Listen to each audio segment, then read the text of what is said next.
जय हिंद दोस्तों, मैं राजकुमार आप सभी का अपना चैनल राज मैथ वाला में आप सभी का स्वागत है।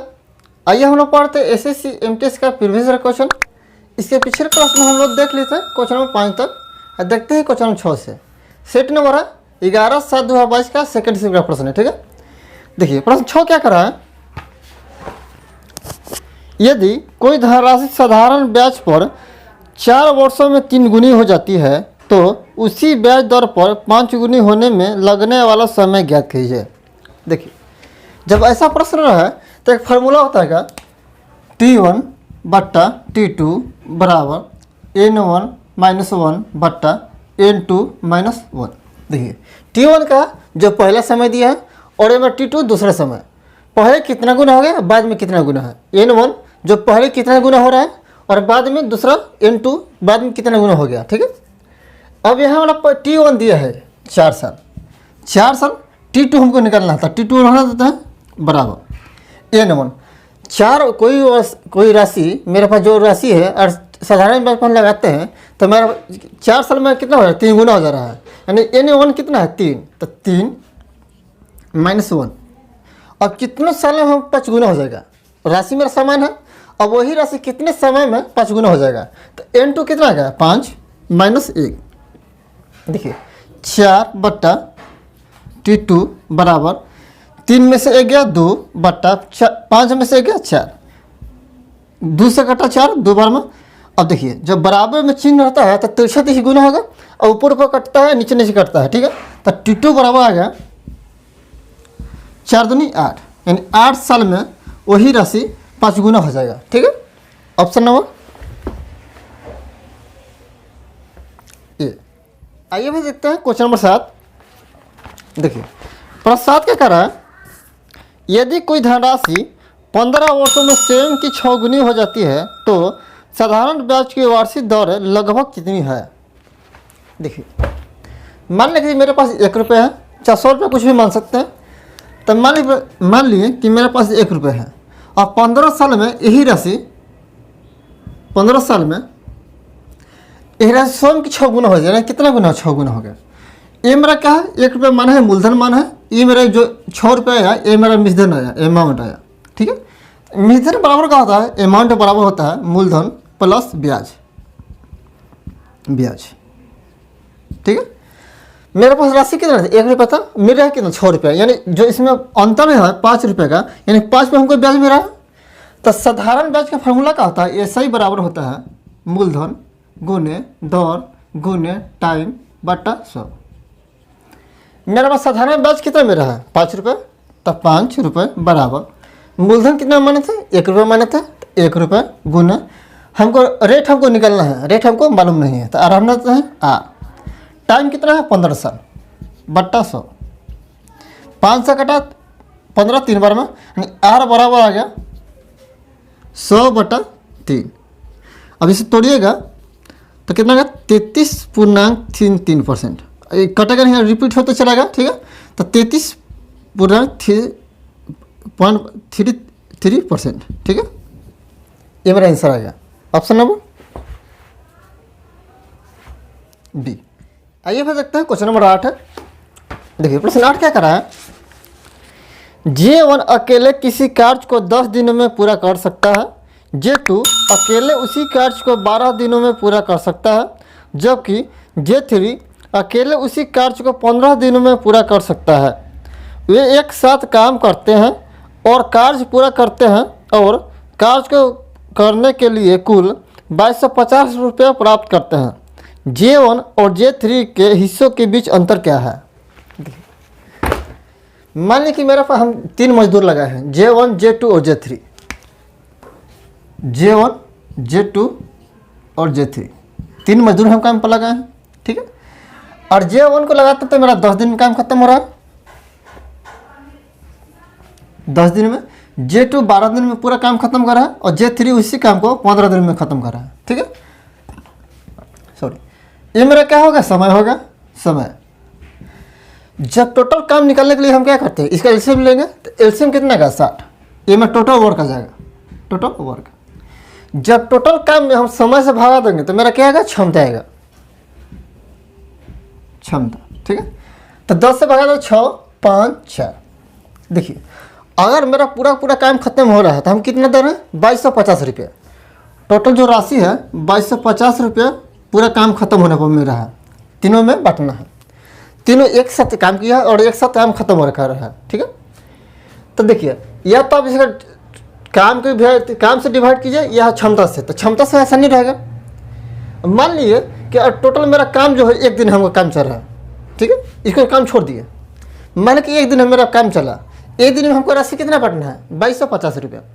एक दिन में मेरा काम खत्म हो गया तो एक दिन में हमको जैसे तीनों में बांटना कितना है, 2250 रुपया। तो किस में रेशो में बांटेंगे, जिस तरह से क्षमता होगा उसी रेशो में बांटेंगे। तो एक J1 का क्षमता कितना है, 6 काम, यानी एक दिन में 6 काम कर रहा है। J2 एक दिन में 5 काम कर रहा है और J3 एक दिन में 4 काम कर रहा है। पर जो लेते हैं टोटल कितना काम हुआ एक दिन में, तो 10 से 5 15। मेरा एक दिन में 15 काम खत्म हो रहा है। मान ली कि मेरा काम एक दिन में खत्म हो गया और एक दिन में मेरा काम खत्म हो रहा था, हम इस राशि कितना दे रहे हैं, 2250 रुपये, ठीक है। एक दिन में काम खत्म हो रहा था, इसका क्षमता कितना है, J1 का 6 है, J2 का 5 है और J3 का 4 है। तो जिस क्षमता से काम करेगा उसी अनुसार पैसा मिलेगा।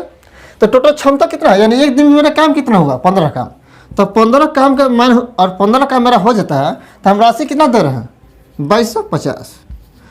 अब प्रश्न करेगा J1 और J3 दोनों के हिस्सा के बीच अंतर क्या होगा। तो जितना क्षमता का अंतर होगा उतना ही राशि मिलेगा अंतर। तो J1 कितना में रहा है, 6, एक दिन में 6 काम कर रहा है और J एक दिन में 4 काम, J3 एक दिन में 4 काम कर रहा है, यानी दोनों का अंतर जो है 2 हो गया। तो हमें 2 का मान चाहिए। 15 का मान दिया 2250, जिसका मान दिया रहेगा वो बट्टा में आएगा, जिसका पूछेगा उसे गुना करेगा। तो हमको चाहिए 2 का मान, क्षमता यानी 2 काम का मान हमको चाहिए, ठीक है। तो बराबर 2250 बट्टा 15 गुने 2, जिसका मान दिया रहा बट्टा में आएगा, जिससे पूछे उसे गुना किए, ठीक है। और इसे काटते हैं, 15 का 15 बच्चा कितना 7, 15 5 75 0, यानी 15 दूनी 30। जो दो का मान चला है रेशियो भी कर सकते हैं और क्षमता का हम रेशियो भी ले सकते हैं। देखिए क्षमता का रेशियो की बात करें तो J1, J2 और J3 का रेशियो क्या है, किस रेशियो में काम कर रहा है, 6, 5, 4, ठीक है। 2 रेशियो अगर टोटल का हम जोड़ दें तो मेरा रेशियो में कितना मान आ रहा है, सभी रेशियो में जोड़ दें तो 15 रेशियो का मान आएगा 2250 रुपये। हमको चाहिए दोनों का अंतर चाहिए, J1 और J3 का। तो रेशियो में 2 अंतर, तो 2 रेशियो का मान चाहिए, ठीक है। तो कितना है, 15 दूनी 30, यानी 300 रुपये, ठीक है। दोनों J1 और J3 का जो राशि मिलेगा उसका अंतर, उसके बीच का अंतर है 300 रुपये। ऑप्शन नंबर डी, ठीक है। आइए फिर देखते हैं क्वेश्चन नंबर 9। देखिए प्रश्न 9 क्या कर रहा है, ट्रेन P उसकी विपरीत दिशा से आ रही ट्रेन Q को 45 सेकेंड में पूरी तरह से पार कर जाती है। ट्रेन P और ट्रेन Q की लंबाई क्रमशः 1200 मीटर और 1500 मीटर है। ट्रेन Q की चाल 144 किलोमीटर प्रति घंटा है। ट्रेन P एक 1800 मीटर लंबे एक प्लेटफॉर्म को कितने समय में पार करेगी। देखिए 2 ट्रेन है, ट्रेन P और ट्रेन Q। P है, एक ट्रेन Q है, दोनों एक दूसरे के विपरीत दिशा में चल रहे हैं। तो ट्रेन जो P है Q की ओर जा रहा है और ट्रेन Q है P की ओर आ रहा है, एक दूसरे के विपरीत चल रहे हैं, ठीक है। जब ट्रेन एक दूसरे के विपरीत दिशा में चलता है तो दोनों को चाल जुटेगा। जब ट्रेन एक ही दिशा में चलेगा और मान लीजिए कि ट्रेन मेरा P या ट्रेन Q था, दोनों एक ही दिशा में चलता है, तो क्या करता है, चाल का अंतर लेते हैं हम, ठीक है। यहाँ पर जो है एक दूसरे के विपरीत दिशा में जा रहा है तो चाल को जोड़ेंगे, ठीक है। अब पहले देख लेते हैं, ट्रेन P की लंबाई दिया है 1200 मीटर और ट्रेन की Q की लंबाई है 1500 मीटर। दोनों एक दूसरे को पार करने में 45 सेकंड का समय लेते हैं। देखिए या तो ट्रेन समान दिशा में चले या विपरीत दिशा में चले, जो लंबाई होता है हमेशा जुटेगा, ठीक है। तो हमको चाल हमको निकालना है, हमको दूरी और समय हमको मालूम है। तो चाल बराबर होता है दूरी बट्टा समय। दूरी तो हमेशा जुटेगा, समान दिशा में चले विपरीत दिशा में चले। और 1200 और 1500 जोड़ते हैं कितना आएगा, 2700 मीटर। और समय कितना आएगा, समय 45 सेकेंड। इसे काट लेते हैं, 9 से काटा 9 5 45, 9 3 27, 300, 3 काटा 5 है 6, यानी 60 बार में। यानी जो चाल आया दोनों का, देखिए जब विपरीत दिशा में चल रहा है तो मेरा चाल दोनों को मिला के है, ठीक है, चाल हमेशा जुटेगा। और एक दिशा में चलेगा तो चाल का अंतर लगेगा। तो यहाँ मेरा चाल का दोनों को मिला कर चाल कितना है 60 मीटर पर सेकेंड। अब ये मेरा दोनों का मिला चाल हो गया। पर यह जो क्यू का चाल दिया है, क्यू का चाल कितना दिया है 144 किलोमीटर प्रति घंटा। देखिए यहाँ मीटर मारा है, यहाँ किलोमीटर प्रति घंटा मारा है, यहाँ मीटर पर सेकंड मारा है। तो इसको हम बदल लेते हैं मीटर पर सेकंड में। जो प्रश्न में पूछ रहा है, प्रश्न पूछ रहा है सेकंड में पूछ रहा है, तो हमको मीटर पर सेकंड बदल लेते हैं। देखिए आपको थोड़ा कन्फ्यूजन यहाँ ये होता है कि हमको 5/18 से गुना करना है या 18/5 से। जब 12 से हमको छोटा मिल लिया ना हो, देखिए हमको 12 यूनिट है, इसे 44 किलोमीटर प्रति घंटा, किलोमीटर है यानी 12 यूनिट है, हमको छोटा मिलाना है। तो कन्फ्यूजन होता है कि 5/18 से गुना करें या 18/5 से गुना करें, ठीक है। जब 12 छोटा मिले तो हम छोटा से गुना करेंगे। तो 5/18 क्या है, छोटा है, तो छोटा संख्या गुना करेंगे। तो 5/18 से गुना करते हैं, ठीक है। करते हैं 9 से, 9 6 6 9 दूनी 18, फिर 8 से, यानी 8 5 40। जो क्यू के चल है 40 मीटर पर सेकेंड, ठीक है। दोनों का मिला कितना है, पी और क्यू को दोनों को मिलाकर 60 मीटर पर सेकेंड है। और इसमें हम 40 घटा दें तो मेरा पी का भी चल आ गया कितना 20 मीटर पर सेकेंड, ठीक है। और ट्रेन जो पी है एक पुल को पार कर रहा है, कितना 1800 मीटर लंबा पुल को पार कर रहा है। तो जब ट्रेन किसी पुल को पार करे या किसी प्लेटफॉर्म को पार कर रहा है या किसी दूसरे ट्रेन को पार करता है तो दोनों की लंबाई जुटेगा, ठीक है। तो ट्रेन पी की लंबाई कितना है 1200 मीटर और एक 1800 मीटर लंबा पुल को पार कर रहा है। और दोनों को लंबाई जोड़ है तो कितना का 3000 मीटर, 3000 मीटर लंबा आ गया। अब देखिए अब तो मेरा दूरी आ गया और मेरा तो समय हमको निकालना है। चाल भी कितना है 20 मीटर पर सेकंड, 20 मीटर पर सेकंड है। देखिए समय बराबर होता है दूरी बट्टा चाल, ठीक है। दूरी में कितना है और प्लेटफॉर्म की लंबाई प्लस ट्रेन पी की लंबाई दोनों मिला कितना है 3000 मीटर और पी की चाल कितना है 20 मीटर पर सेकंड। तो कर लेते हैं, यानी कितना गया 150 सेकंड, ये मेरा सेकंड में आ गया। तो एक पी जो ट्रेन है 1800 मीटर लंबा पुल को 150 सेकंड में पार कर लगा। Option number D. आइए फिर देखते हैं क्वेश्चन नंबर 10। देखिए प्रश्न 10 क्या कर रहा है, रीमा एक शॉपिंग मॉल में उपहार खरीदने गई। उसने देखा कि एक दुकान में 50% और 30% की क्रमागत छूट मिल रही है। उसने वहां से एक उपहार का चयन किया जिसका MRP 1700 रुपये था। रीमा को उपहार खरीदने के लिए कितना भुगतान करना पड़ा, ठीक है। देखिए क्रमिक छूट क्या होता है, अगर कोई भी राशि दिया तो छूट पर छूट मिलता है।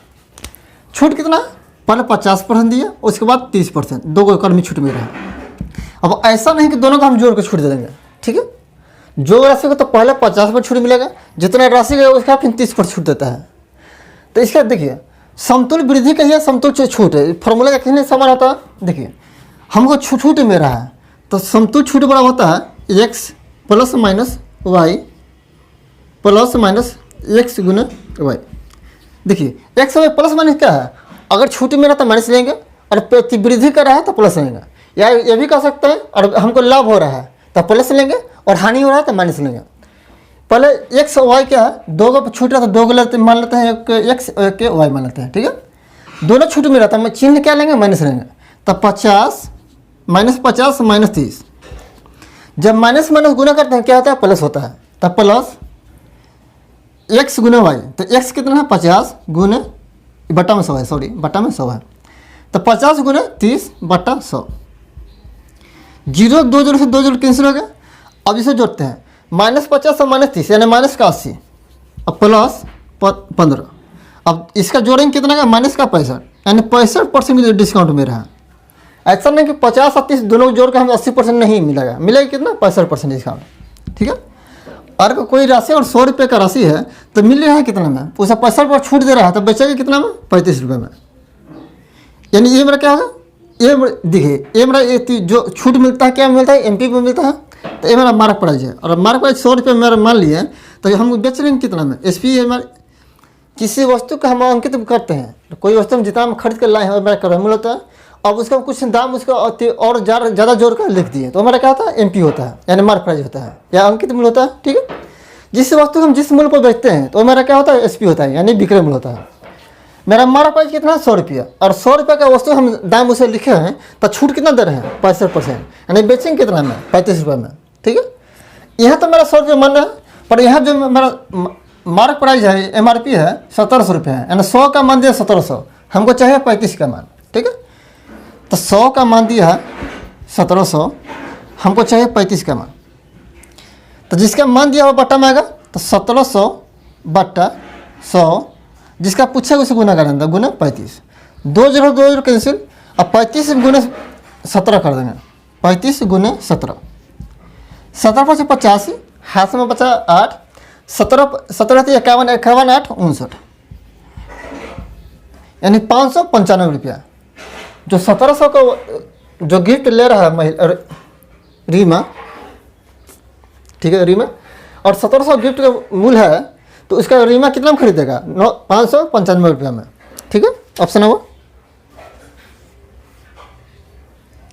सी। ठीक है, ठीक है दोस्तों, अगला क्वेश्चन देखेंगे नेक्स्ट क्लास में। धन्यवाद।